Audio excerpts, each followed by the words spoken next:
आपका भी अपनी लाइफ में जरूर से एक सपना होगा कि डॉक्टर बनूं, इंजीनियर बनूं, अपनी लाइफ में बहुत ज्यादा मैं पैसा कमाऊं, एक सक्सेसफुल इंसान बनने का आपका सपना है। और अब ये सपना आपको साकार करने के लिए क्लास 10th के बाद में आपके पास में बहुत सारे रास्ते खुल जाएंगे।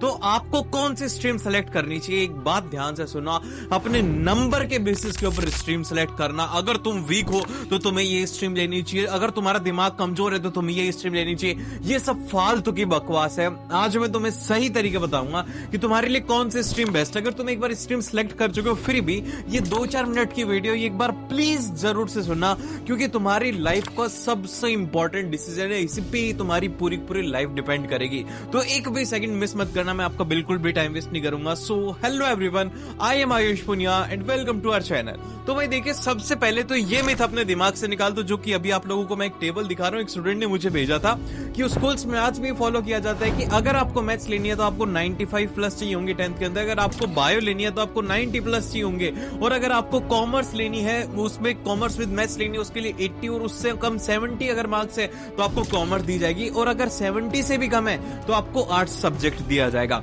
ये एकदम से घटिया तरीका है। अगर आपको कोई स्कूल एडमिशन नहीं दे रहा आपकी मन पसंदीदा स्ट्रीम में, क्योंकि देखो पूरी जिंदगी आपको ही उससे भुगतना है, तो अगर कोई स्कूल आपको एडमिशन नहीं दे रहा तो आप उसको छोड़ करके चले जाओ, एक सही ढंग की अच्छी जगह पर आपको एडमिशन लेने की कोशिश। और अगर आप भी क्लास 10th के बाद में क्लास 11th में कॉमर्स स्ट्रीम लेना चाहते हो तो ये आपका बहुत ही ज्यादा स्मार्ट डिसीजन हो सकता है, क्योंकि कॉमर्स स्ट्रीम में आप एंटरप्रेन्योरशिप कर सकते हो, आप सीए बन सकते हो, आप बिजनेस एनालिस्ट बन सकते हो, इन्वेस्टमेंट बैंकिंग कर सकते हो, आपके पास में ढेर सारे कैरियर ऑप्शंस है। लेकिन सबसे बड़ी जो प्रॉब्लम स्टूडेंट के साथ में आती है कि उनको अगर प्रॉपर गाइडेंस नहीं मिलती तो वो अच्छी जगह पर अच्छे स्टूडेंट होते हुए भी सेलेक्ट नहीं हो पाते। तो अब इसके लिए क्या किया जाए कि अगर अच्छी गाइडेंस आपको मिल जाए, आपकी बोर्ड्स ओरिएंटेड भी पढ़ाई हो जाए, ये सब कुछ अगर हो जाए तो कितना अच्छा होगा। तो इसीलिए कॉमर्स वाला आप लोगों के लिए लेकर के आया है यहां पर उदय कोर्स, और क्लास 12th वालों के लिए है परिश्रम। अब ये कोर्स क्या है, इसमें आपको क्या मिलेगा, वो सब कुछ मैं आपको एक्सप्लेन करता हूं। अब ये जो उदय कोर्स है, इसमें एक तो आपको लाइव क्लासेस और रिकॉर्डेड क्लासेस मिलेंगी, फिर उसके बाद में सेकंड ये कि यहां पर पीडब्ल्यू की एक्सपर्ट फैकल्टीज हैं, जो कि इंडिया के टॉप लेवल के टीचर्स होते हैं, जिन्होंने लाखों स्टूडेंट को पढ़ाया है, वो आपको इसमें पढ़ाने वाले हैं। फिर उसके बाद में थर्ड चीज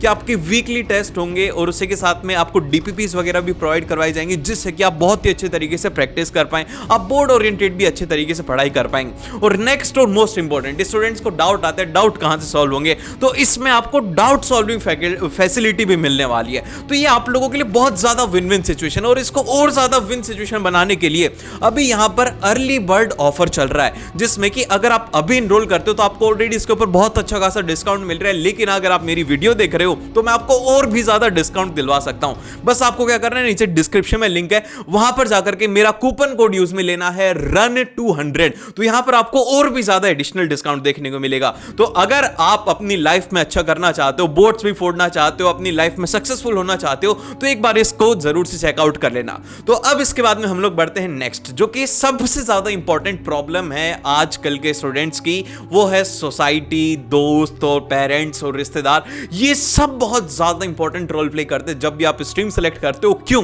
क्योंकि कुछ ऐसे लोग रहेंगे जो कि आपको ये बोलने वाले हैं कि तेरे तो कम नंबर आए हैं, तो ये वाली स्ट्रीम ले ले, या फिर कुछ ऐसे स्टूडेंट होते हैं जो कि अपने दोस्त को देख करके, यार मेरा दोस्त तो साइंस ले रहा है तो भी मैं साइंस लूं। एक बात बताऊं, अपने अकॉर्डिंग चीजें सेलेक्ट करना सीखो, अपना डिसीजन खुद से लेना सीखो। देखो, मैथ्स से अगर डर लगता है तो तुम अगर बायो के पीछे भाग रहे हो तो तुमसे बायो नहीं होगी, ये हार्श रियलिटी। क्योंकि इस बार जिन भी स्टूडेंट्स ने बायो ली थी क्लास 12th के अंदर, उनका फिजिक्स का पेपर बहुत ज्यादा खराब हुआ था, क्योंकि सभी को ऐसा लगता है कि मैथ्स से पीछे छुड़ाना है, बायो ले लो, बायो में थोड़ी आती है। भैया फिजिक्स जो है ना, एक बात मैं आपको बताता हूं कि फिजिक्स को सॉल्व करने के लिए मैथमेटिक्स बनाई गई थी।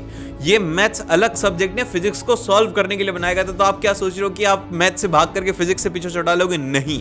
और कॉमर्स में भी बहुत सारे स्टूडेंट को डाउट रहता है कि अप्लाइड मैथ्स लें या फिर विदाउट मैथ्स लें। तो देखो भैया, अगर मैथ्स से बहुत ज्यादा डर लगता है तो आप लोगों को विदाउट मैथ्स लेना चाहिए, और अगर मैथ्स थोड़ी बहुत अच्छी लगती है, कैलकुलेशन थोड़ी पसंद है, तो आप मैथ्स के साथ में जा सकते हो। और उसी के साथ में बहुत सारे स्टूडेंट को ऐसा लगता है कि ह्यूमैनिटीज हो गया, आर्ट्स हो गया, ये ऐसे सब्जेक्ट होते हैं जो कि लेने से हमारी इज्जत डाउन हो जाएगी, इस वजह से हम लोग हार्ड सब्जेक्ट लेते हैं। अरे भैया, तुम्हारी सबसे बड़ी बेवकूफी है। क्यों? क्योंकि जो भी स्टूडेंट ह्यूमैनिटीज वाले होते हैं या फिर जिनके भी पास में आर्ट्स होती है तो उनको सबसे ज्यादा बेनिफिट होता है कॉम्पिटिटिव एग्जाम में। जैसे कि जितने भी स्टेट पीसीएस के एग्जाम होते हैं, जैसे कि आपने देखा होगा अभी राजस्थान के अंदर आरएएस होता है, जैसे कि सबसे फर्स्ट जो टॉप पोस्ट होती है वो होती है आईएएस, फिर उसके बाद में स्टेट लेवल के ऊपर जो पोस्ट होती है वो होती है आरएएस, जिसको कि पीसीएस के थ्रू जॉब मिलती है। अब इन सभी में जो सबसे इंपॉर्टेंट रिक्वायरमेंट रहती है हिस्ट्री की, ज्योग्राफी की, इकोनॉमिक्स की, इनके आपके पास में अच्छी अंडरस्टैंडिंग होनी चाहिए, जो कि आर्ट्स वालों के पास में एक बेनिफिट होता है, क्योंकि क्लास 11 से लेकर के 12th में वो कंटिन्यू उसको स्टडी करते हैं, फिर उसके बाद में जाकर के उसकी डीप स्टडी करते हैं, तो उनके पास में एक बहुत बड़ा एडवांटेज होता है। वहीं पे दूसरी बात करता हूं कि इंजीनियर हो गया, डॉक्टर हो गया, इन सभी के जो कोर्सेज रहते हैं इनमें एक तो आपको दिमाग ज्यादा लगाना पड़ता है, इनका कोर्स डिफिकल्ट रहता है, आपके पास में यहाँ पर टाइम भी बहुत कम बचता है, तो इसीलिए आप अलग कॉम्पिटिटिव एग्जाम की तैयारी नहीं कर सकते। लेकिन अगर आपका सपना है सिविल सर्विसेज वगैरह में जाने के लिए, तो एक स्मार्ट डिसीजन ये होता है कि आप ह्यूमैनिटीज लें या फिर आर्ट्स लें, जिससे कि आपको आगे कैरियर में हेल्प मिलेगी।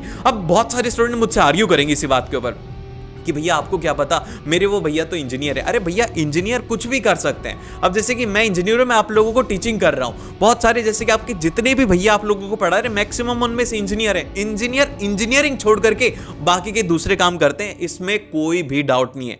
लेकिन रिमेंबर वन थिंग, वो वही करते हैं जो कि मेहनती स्टूडेंट होते हैं।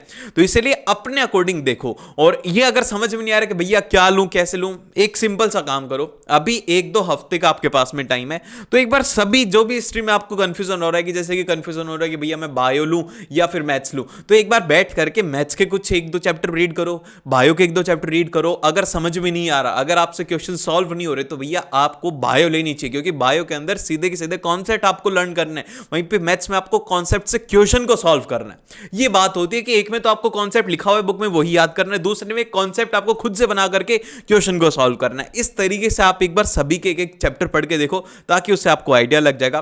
तो ये वीडियो कैसा लगा मुझे कमेंट करके जरूर से बताइएगा, और मिलते हैं आपसे नेक्स्ट वीडियो में। All the best.